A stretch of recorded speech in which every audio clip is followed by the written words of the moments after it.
Hi, this is Dan Runcie, founder of Trapital, and you're listening to Your Morning Coffee, your place for weekly insights on the new music business with Jay Gilbert and Mike Etchart.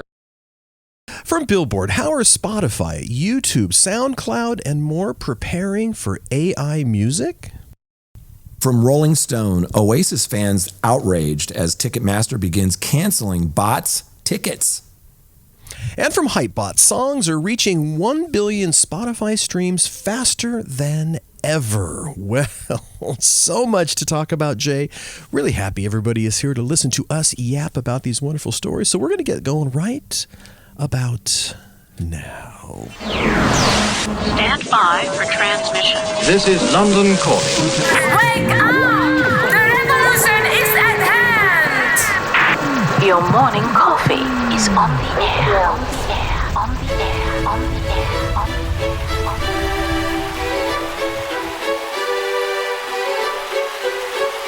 Standing by.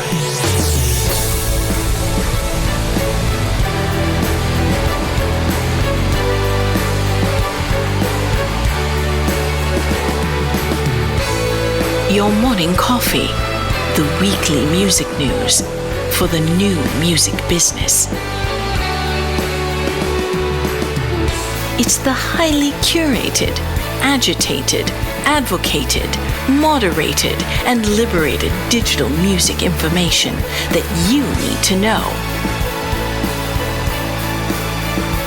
We are your digital music authority. And now from our studios in Hollywood, California, here's your hosts, Jay Gilbert and Mike Etchart.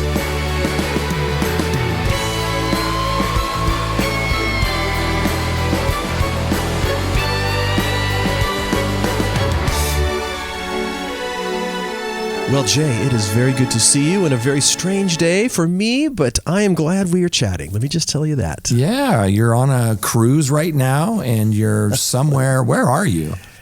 We're in the Bahamas, as a matter of fact, right now. So, and I figured out a way to get internet and all kinds of things, but Jay, surprisingly, when you're on a boat, nothing is convenient. But anyway, good to see you. Good to chat. How about this one? This is from Joe Lynch over in Billboard, over at Billboard, I should say. The Rock and Roll Hall of Fame unveils its 2025 nominees. You probably read this. The nominees for the Rock Hall of Fame this year are supergroup Bad Company, Southern blues rockers The Black Crowes, powerhouse singer-songwriter Mariah Carey, early rock and roll hitmaker Chubby Checker, and the late blues belter Joe Cocker, and of course punk rocker Billy Idol. Yeah, and post-punk turned dance rock pioneers Joy Division / New Order, Cyndi Lauper, Mexican rockers Maná, Britpop legends Oasis, critical and commercial hip-hop favorites Outkast, jam band standard bearers Fish, grunge hitmakers Soundgarden, and garage rock minimalists The White Stripes. Indeed, this is not the first year of eligibility, though, for any of these artists. However, as an artist becomes eligible for nomination 25 years after the release of their first commercial recording, this class of 2025 will be revealed in late April. The 2025 Rock and Roll Hall of Fame induction ceremony will take place in Los Angeles this fall. I always liked watching that on TV. Yeah, Very cool me stuff. too. And we were talking before we hit record about this really cool documentary I saw on Hulu this week about Sly and the Family Stone, mostly about Sly, and it's called Sly Lives, and it was put together by Questlove, another great documentary by Questlove, and the headline that was in Slate, article written by Jack Hamilton, the headline was, Questlove's brilliant new documentary is about so much more than Sly Stone. Let's listen to that trailer. One and only Sly Stone. He opened the portal like, come this way. Sly was the creator, Writer, innovator, poet, genius. When it came together, the sound, it was so future. Sly and the Family Stone. It can't be overstated how massively popular they were. Sly created this unique space.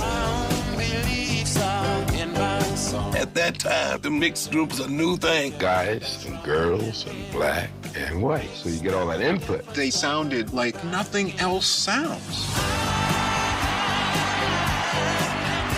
Everybody wanted him. To bring people together, this country was tearing itself apart. I was scared. At the time, it was almost too much all at once. Thank you!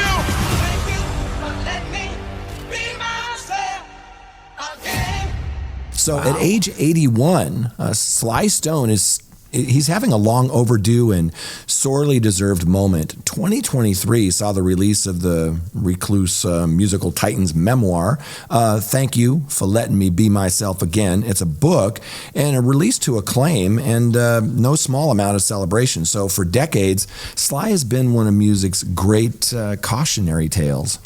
Indeed, in the late 1960s and early 70s, Sly and his band, the Family Stone, effectively ruled over American popular music. But by the middle part of the 70s, Sly had descended into a nightmarish spiral of drug abuse. And over the ensuing years, his once luminous name would become synonymous with missed shows, embarrassing public appearances, and a seemingly endless string of arrests.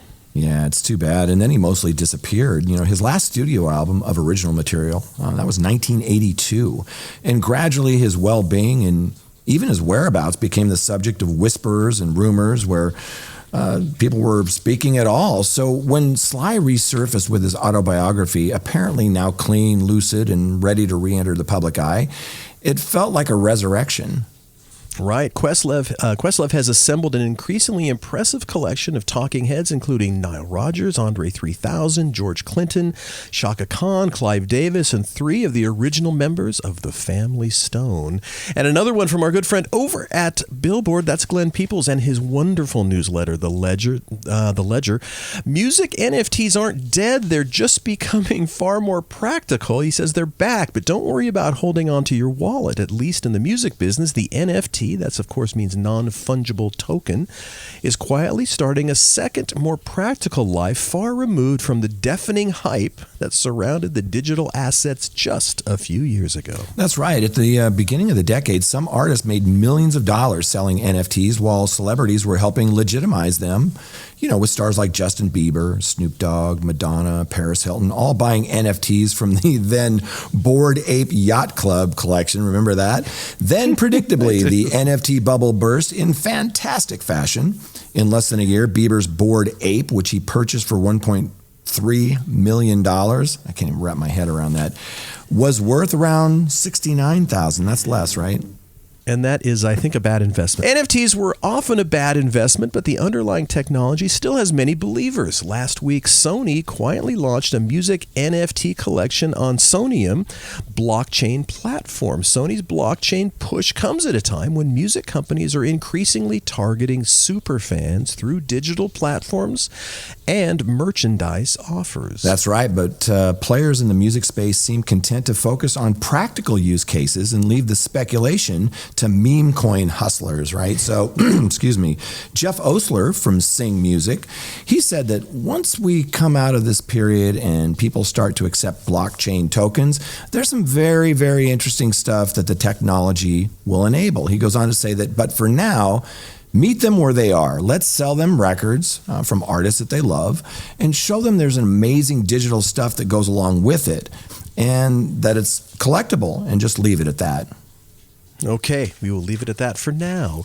Another one from our good friend Glenn Peoples. Universal and Warner Music Group shares rise on new Spotify licenses. Also, Live Nation shares gained 3.7% and reach an all-time high ahead of next week's fourth quarter earnings results. Yeah, check out Glenn's newsletter this week. It's really good. He talks about, for more than a year, record labels and publishers, they've seen investors pour into streaming stocks, namely Spotify, while downplaying the potential benefits rights holders will accrue from rising subscription prices.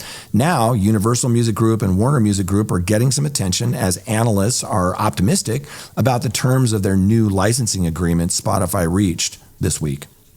Right. So WMG shares rose 10.9% to $36.20 a share a week after the company released fiscal first quarter results. Over at UMG, shares rose 7.1% to about $30.32, the stock's highest closing price since May 27th of 2024.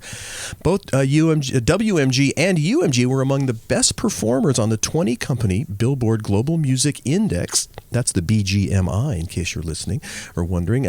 this week. That's right. And you can see that BGMI every week for free in Glenn Peoples' newsletter, The Ledger. There was a recent guest column in Billboard, and the headline was, "Why It's Time for Indie Publishers to Get Angry." And that was written by Angry Mob Music CEO Marc Caruso. I had the pleasure of speaking with Marc about it this week. Let's listen in. Marc, thank you so much for joining me today. How are you? I'm good, Jay. Thanks so much for having me. So let's talk about indie publishing. You wrote a really great guest column in Billboard that I read, and we talked about on the podcast, why it's time for indie publishers to get angry. Talk about some of that disparity with indie publishers and what you face today. Sure. Major publishers have the benefit of scale. They have resources. They are integrated in the supply chain, if you will, with their record label and a distribution. So they have leverage to negotiate preferential licensing deals, to lean on those relationships. And then let's look at the indie publishers. There are thousands of indie publishers. Collectively, we have 40% of the global market, which is more than any one major publisher. Sony is the largest with 25%. So the challenge is not indies against majors. The challenge is fragmentation. So indies don't have a collective voice. So we don't have that single voice that a major does to strike the same deals. And so we are left with whatever terms are offered to us. And that really is the root of all the challenges, whether it's recent news or older news. That's the rub. Yeah, and talk about some of those recent challenges with, like the Spotify bundle and some of that's being resolved, again, with the majors, and TikTok and some of those other things that maybe we didn't worry about 5 years ago. Yeah, so the Spotify bundling, where audio books are a part of a bundle, so there's a lower rate for the mechanicals, for the publishers. In recent news, Universal and Warner were able to strike a direct deal with Spotify that reportedly alleviates some of the lowered rate that was presented in this bundling issue. The question is, will indies be offered similar deals? And what is the motivation for a platform like Spotify to offer similar terms to indie publishers that don't have the same leverage? So there's that. Then, if you want to talk about TikTok, last year, most indie publishers who did not have a direct deal, which is the majority of them, small and medium indies, they worked through a license either with the NMPA that was negotiated on their behalf or MRI, Music Reports. The NMPA license expired, and there was no new license. So indie publishers didn't have the ability to license to TikTok. So many went to the MRI license, which was in less than favorable terms, while large publishers and the recording side of those labels as well were able to strike direct deals. So this is a real world or a real time situation that is affecting us that wasn't in the environment 5-10 years ago because of these platforms. Yeah. Despite all these challenges, though, from reading your op-ed, there are a lot of reasons for indie publishers to be optimistic, right? Talk about that a little bit. The point of the op-ed, and it's, time for indies to get angry, right? And angry is just a word to channel, call it our frustrations into something positive. And my belief is that we need a collective voice to overcome the challenge of fragmentation. So is that collective voice gathered within an organization like the AIMP or SONA that can kind of speak on behalf of indies? Now, it's one thing to say that it's a collective voice, but that collective voice needs influence and power. Not in a greedy way, but in a positive way, right? So if a body like that could either negotiate licenses on behalf of its members, like a Merlin, if you will, for indie publishers, small and medium, or potentially having a board seat or two at the NMPA board, where there's an actual vote at that table for the indie collective. So that indies have to rise up and want that. And so being educated about what's going on in the industry as an indie publisher, as a self-published songwriter, you are a publisher if you are that, coming together is where the hope lies. Where can our listeners learn more about you and Angry Mob? Sure. You can go to angrymobmusic.com. That is our website. We have a brand new website actually coming here soon as well. So you can find me, Marc Caruso, on LinkedIn as well as members of my team. I'm also former president and current board member of the LA chapter of the AIMP, full disclosure. So the AIMP is a great organization to learn more about me and what we do on the advocacy side as well. And those are the resources. Yeah. Thanks for joining us, Marc. Let's talk again. Appreciate it. Thanks so much, Jay. Thanks for having me. Wow, great to hear from Marc. Very interesting. Yeah, appreciate it. Well, Jay, before we get started, let's thank our sponsors. What do you say? Because, boy, we certainly are lucky to have them. We sure are. Let's start off with the MLC, the Mechanical Licensing Collective. The MLC is a nonprofit organization that's making a big difference for songwriters, music publishers, and other rights holders by transforming how they receive mechanical streaming royalties from services like Spotify and Apple Music in the United States. Every month, the MLC collects the streaming data and royalties from those platforms, matches the money to the creator who's earned it, and then pays them or their publishers and admin partners the royalties they're due. To date, the MLC has already distributed over $2.5 billion in total royalties and has nearly 50,000 members worldwide. If you're a songwriter, composer, or lyricist with music streaming or publisher or admin, you need to become a member of the MLC to ensure that you're not leaving any money on the table. Best of all, membership is completely free, and the MLC pays out 100% of the royalties it takes in. Visit themlc.com to learn more. And wonderful folks over there, to say the least. Hey, we are also, a big thanks, by the way, to Music.ai. Music.ai is a trailblazing AI-powered music and audio platform offering an expansive suite of over 50 stackable AI audio solutions. Want to change the tempo or pitch of your song, adjust instruments or vocals, mute background noise in a movie? Music.ai makes it easy. Embraced by record labels, agencies, tech firms, and developers, Music.ai is synonymous with audio innovation. With over 45 million users, their tools process over 2 million minutes of audio daily. You know what? They can process yours today.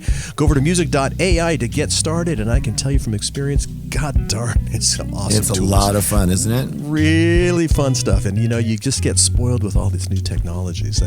By the way, no matter where I am on the planet, I happen to really enjoy hanging out with my good friend Jay Gilbert, music industry consultant, curator of the weekly Your Morning Coffee newsletter, a former executive with Universal Music, Sony Music, and the Warner Music Groups. Yes, and I get to do this show every single week with my good friend Mike Etchart, longtime host of Sound and Vision Radio, formerly of SST Records, Warner Music Group, Capital EMI, and Universal Music Group, and the guy that turns me on to so many cool music documentaries. I wanted to ask you, Mike, have you seen that Led Zeppelin documentary yet?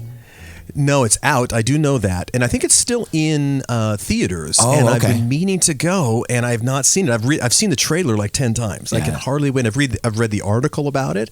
And it only goes to 1970, I believe. It's not an entire career-spanning thing. Yeah, but it looks great. And I think there was an article someplace that I read talking about how the folks that did it got the permission to do it, because Zeppelin doesn't they're not the ones that'll say come on in. They don't do a lot of this.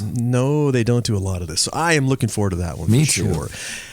All right, Jay, our first story, it's from Kristen Robinson, our good friend over at Billboard. How are Spotify, YouTube, SoundCloud, and more preparing for AI music?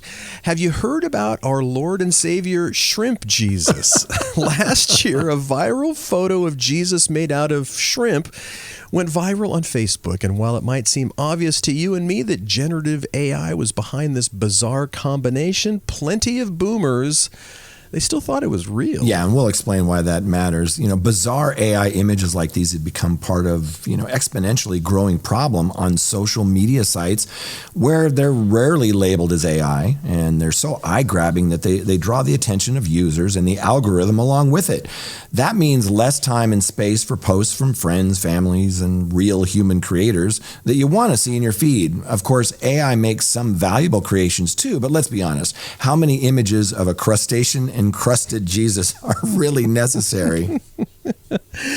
This has led to a term called the dead internet theory, the idea that AI-generated material will eventually flood the internet so thoroughly that nothing human can be found. And guess what? The same so-called AI slop phenomenon is growing fast in the music business too, as quickly generated AI songs flood DSPs, dead streamer theory, haha, she says. According to CSAC and PMP, this could put 24% of music's creators' revenues at risk by 2028. So It seems like the right time for streaming services to create policies around AI material. But exactly how they should take action remains unclear. Yeah, Kristen goes on to write that in January, French streaming service Deezer took its first step towards a solution by launching an AI detection tool that's going to flag whatever it deems fully AI generated, tag it as such, and remove it from algorithmic recommendations. Surprisingly, the company claims the tool found that about 10% of the tracks uploaded to its service every day are fully AI generated. Right. She says, I thought Deezer's announcement sounded like a great solution. AI music can remain for those who want to listen to it. You can still earn royalties, but won't be pushed in users' faces, giving human-made content a little head start. She says, I wondered why other companies hadn't also followed suit. After speaking to multiple AI experts, however, it seems many of today's AI detection tools generally still leave something to be desired. There's a lot of false positives, one AI expert said, who has tested out a variety of detectors on the market. Yeah, the fear for some streamers is that bad AI detection tool could open up the possibility of human-made songs getting accidentally caught up in a whirlwind of AI issues and become a huge headache for the staff that would have to review the inevitable complaints from these users. And really, when you get down to it, how can the naked ear definitively tell the difference between human-generated and AI-generated music? Well, right. And she also says it's also too soon to tell what the appetite for AI music is. As long as the song is good, will it really matter where it came from? It's possible this is a moment that we look back on with a laugh. Maybe future generations won't discriminate between fully AI, partially AI, or fully human works. A good song is a good song.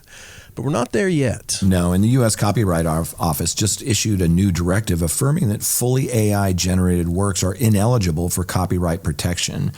For streaming services, this technically means, like all other public domain works, that the service doesn't need to pay royalties on it. But so far, most platforms have continued to just pay out on anything that's up on the site, copyright protected or not. Well, except for Soundcloud, a platform that's always marched to the beat of its own drum. It has a policy which prohibits the monetization of songs and content that are exclusively generated through AI, encouraging creators to use AI as a tool rather than a replacement of human creation, so said a company spokesperson. Yeah, YouTube Music is focused more than perhaps any other streaming service on curbing deepfake impersonations. According to a company blog post, YouTube has developed, quote, new synthetic singing identification technology with Content ID that will allow partners to automatically detect and manage AI-generated content on YouTube that simulates singing voices. Oof, right. Another concern with the proliferation of AI music on streaming services is that it can enable streaming fraud. In September, you may remember, federal prosecutors indicted a North Carolina musician for allegedly using AI to create hundreds of thousands of songs and then using the AI tracks to earn more than $10 million in fraudulent streaming royalties. By spreading out fake streams over a large number of tracks quickly made by AI, fraudsters can move more easily evade detection. Yeah, Spotify's working on that. Whether the songs are AI or human-made, the streamer now has gates to prevent spamming the platform with massive amounts of uploads. It's not AI specific, but it's a policy that impacts the bad actors who use AI for that purpose. And SoundCloud also has a solution. The service believes its fan-powered royalty system also reduces fraud. A company blog post reads, "Fan-powered royalties tie royalties directly to the contributions made by real listeners. Fan-powered royalties are attributable only to listeners' subscription revenue and ads consumed, then distributed among only the artists' listeners streamed that month. No pooled royalties means bots have little influence, which leads to more money being paid out on legitimate fan activity."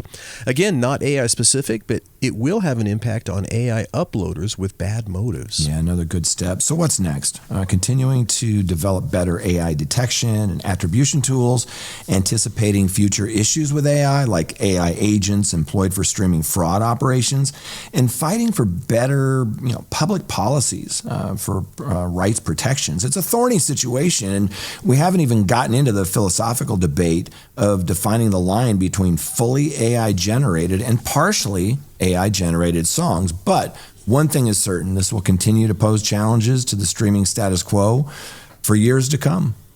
Right, and this analysis is part of Billboard's music technology newsletter, Machine Learnings. You got to sign up for that. It is fascinating. You can go over to Machine Learnings and other Billboard newsletters. Besides that, to sign up for free at Billboard.com, and that is highly recommended. Yes, sir. We enjoyed having Kristen on our AI special, and that is a good read, really good read.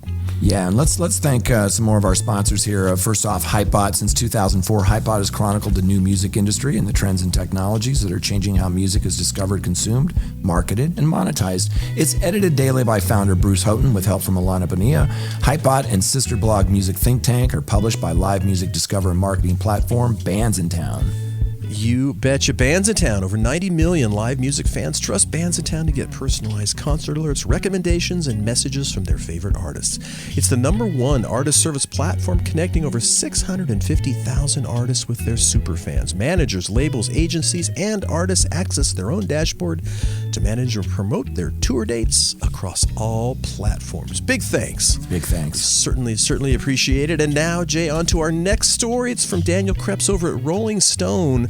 Oasis fans outraged as Ticketmaster begins canceling bots tickets. Customers who claim to have made legitimate purchases also impacted on the crackdown of tickets that have broken the terms and conditions, in quotation marks. Oh my gosh, I can see how they'd be so upset. I've got tickets that we purchased for Oasis here, but we purchased those directly. Some Oasis fans hoping to see the band's 2025 reunion tour, they've had their dreams crushed as Ticketmaster has begun canceling tickets the company believes were purchased via bots. Oof. So according to The Guardian, Ticketmaster started the crackdown this weekend with ticket buyers, many of whom claim to have legitimately purchased tickets, being informed over email that their tickets were being refunded. The email read, "It has been identified that bots were used to make this purchase, which violate the tour's terms and conditions." Yeah, it goes on to say that these terms were specifically established to limit resale of tickets on unauthorized ticketing platforms for profit. Fans have been strongly advised all parties not to purchase tickets from unauthorized resale sites to protect them from fraud or refunding.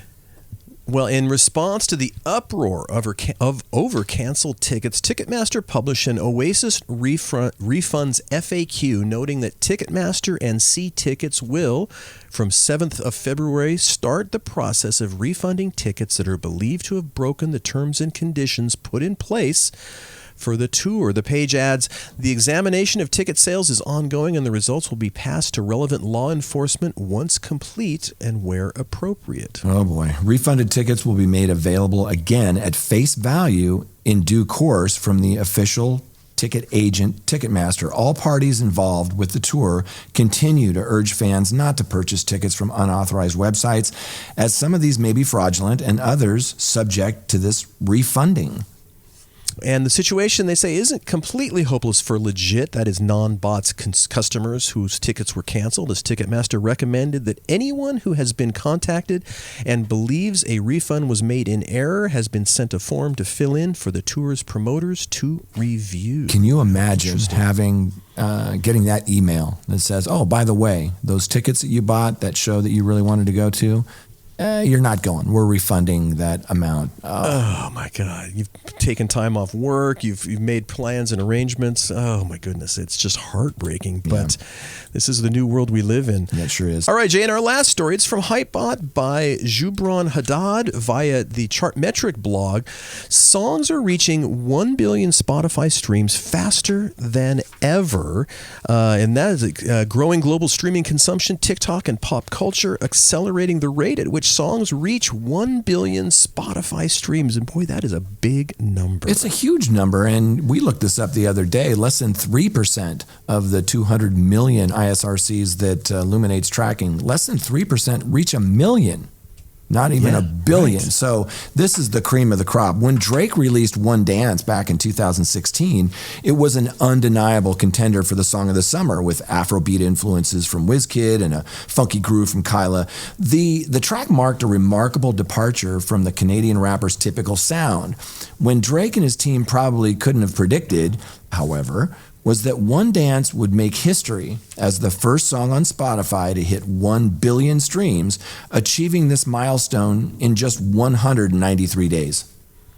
But that was back in the early days of streaming, a time when hitting such a milestone was a rarity. With 875 tracks and counting, Spotify's Billions Club bridges generations, featuring classic hits from the 70s and 80s alongside modern chart toppers that achieved the milestone in just months.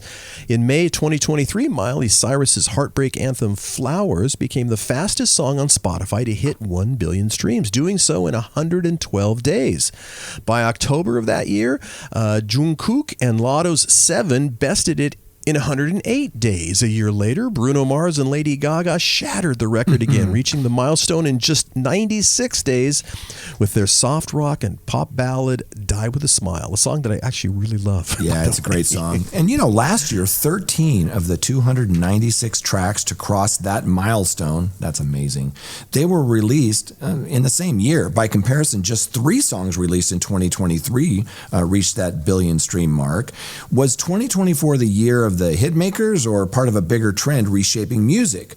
Are songs reaching 1 billion Spotify streams faster than ever? The billion stream milestone over time. Oh, the hell. I think I got a cut and paste error. You want to make a mark there? Yeah. Okay. To figure out if songs are really hitting 1 billion streams faster, the question can be split. How long does it take for a track to reach that milestone? And how many tracks are crossing that threshold every year? The analysis also calls for focusing on data post-2015, the year streaming officially overtook CD sales, transforming how we consume music and measure success in the digital age. Right. So by grouping Spotify tracks that have surpassed 1 billion streams by release year and analyzing how long they took to reach the milestone, it's clear that the timeline has steadily shortened over time. Between 2015 and 2018, most songs took years to get there, with only a few outliers achieving rapid success, such as Drake's One Dance in 2016, Ed Sheeran's Shape of You in 2017. As streaming became the dominant music model and after the COVID-19 pandemic, fewer tracks took thousands of days to hit 1 billion streams. Instead, more songs reach the milestone in predictable time frames driven by playlists, social media, and algorithm-based discovery. Yeah, that's super interesting. By 2022 and 2023, the shift became even more dramatic as most billion stream tracks reached the mark in under 1,000 days. That's 2.7 years if you're keeping track. In 2024, the gap nearly disappears. The few songs from that year that are already surpassing 1 billion streams did so in just a few months, marking an unprecedented acceleration from the previous years. There's also no variation between the fastest and slowest billion stream songs, signaling that a major hit now reaching this level is highly compressed in time frame. So to put this in perspective, One Dance, what took 193 days, that's about 6.4 months, to reach the milestone. Lil Nas X's 2021 hit Industry Baby, featuring Jack Harlow, reached 1 billion streams in a similar time frame, but now only the 20th fastest to do so. That bar for streaming success has undeniably been raised. Yeah, it's going to be interesting to see if this continues and if it happens faster and faster, and what that time period is going to be. Consistently, the average number of days has also decreased. Songs released in 2015 took an average of 7.2 years to hit 1 billion streams, while tracks from 2020 needed just 3.4 years on average. By 2024, that figure has dropped dramatically to 180 days. While the number of qualifying songs each year varies and thus affects the average, the trend is clear. New releases are reaching 1 billion streams faster than ever. So in analyzing how many tracks hit 1 billion streams each year and how many of those were released in the same year, the numbers reveal a clear upward trend. The annual count of songs surpassing this milestone has grown steadily. 68 tracks back in 2020, 137 tracks in 2022, 296 tracks in 2024. Moreover, between 2016 and 2023, only a handful of tracks released in those years managed to hit 1 billion streams within their release year, typically fewer than 5 per year. In 2024, that number increased to 13. Yeah, even during the pandemic, when people were stuck indoors binging on music, making TikToks, and receiving viral dances, not a single song from 2020 reached the billion stream milestone. However, 2020 marked a turning point for older catalog songs, many of which went viral and regained popularity, potentially sparking the exponential growth that began around the pandemic. Right. So what's driving the trend? At the same time, rising... Oops, did I skip? Yep, sorry. Yep. Okay, sorry, let me write that down. That was 29. I skipped ahead on the page. So what's driving the trend? The overall increase in tracks hitting 1 billion can be attributed to 3 main reasons. First, these streams illustrate global consumption, largely driven by Spotify's rapid growth in monthly active users over the past decade.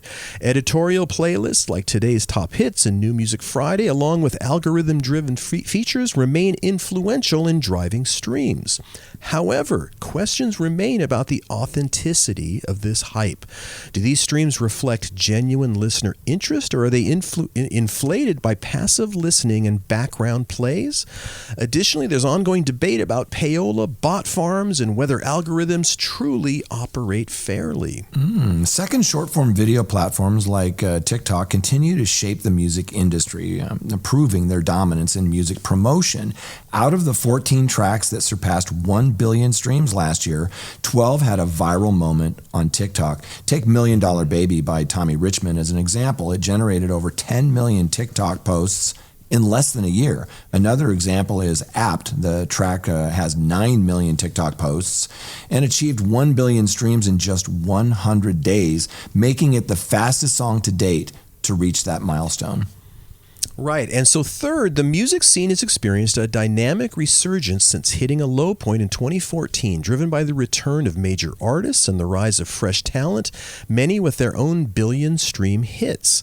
In 2024 specifically, Ariana Grande made a notable comeback with her highly anticipated album, Eternal Sunshine, featuring the billion-stream track We Can't Be Friends, Wait for Your Love. Bruno Mars and Lady Gaga also joined forces for Die With a Smile, which we were just talking about, a song that captivated global audiences, cemented their superstar status, and shattered streaming records. Right, and at the time, rising stars like Sabrina Carpenter, Chappell Roan, Benson Boone, and Shabuzi, they've all made their mark on the mainstream, each landing billion-stream hits and earning Best New Artist nominations at the Grammys. What was the last time 4 Best New Artist nominees boasted billion-stream hits? What happens after 1 billion? Among the 511 tracks released in 2015, the average number of streams after crossing the 1 billion mark is 1.5 billion, 500 million more than the threshold itself. Yikes. This shows that hitting 1 billion streams isn't the finish line, but a catalyst for continued momentum. However, when looking at the current stream counts in relation to the time each song took to reach this milestone, like 1 year later or 2 years later, the average number of streams remains relatively consistent across songs. Yeah, and listeners are driving force behind these numbers, propelled by trends, viral moments, and casual curiosity. The relentless exposure some songs find their way into our daily routines, racking up streams almost effortlessly. That's easy for you to say. Whether from genuine, connection or sheer ubiquity, the real question is how quickly a song reaches 1 billion streams and whether it possesses any lasting appeal. We'll be excited to hear all of these years from now. Or are we already over them, before the next big thing even drops? Really interesting article Yes. on just 1 billion is such a huge number. It really is. It's stunning how many streams that is. But, but again, this is sort of the age-old question, which is, do you want a pop hit, and does that guarantee longevity as an artist in your career? It can, but it also cannot. And so, will all of these artists hitting these astronomical numbers, will we be talking about them in 5 to 10 years? You don't know. We'll have to wait and see. But it's fascinating how quickly these numbers are just getting to this level. It's nuts. Yeah. Massive. Very exciting. Hey, we got to wrap up the show. And you know what, Jay and I would say, if you like the show, please tell one friend. We would certainly appreciate it. Of course, big thanks to the MLC, Bandzoogle, Music.ai, Hypebot, and Bands in Town, our wonderful sponsors. Could not do it without them. And big thanks to my good friend, Jay Gilbert. So on behalf of both of us, we say thanks, and we'll be back next week on the Your Morning Coffee Podcast.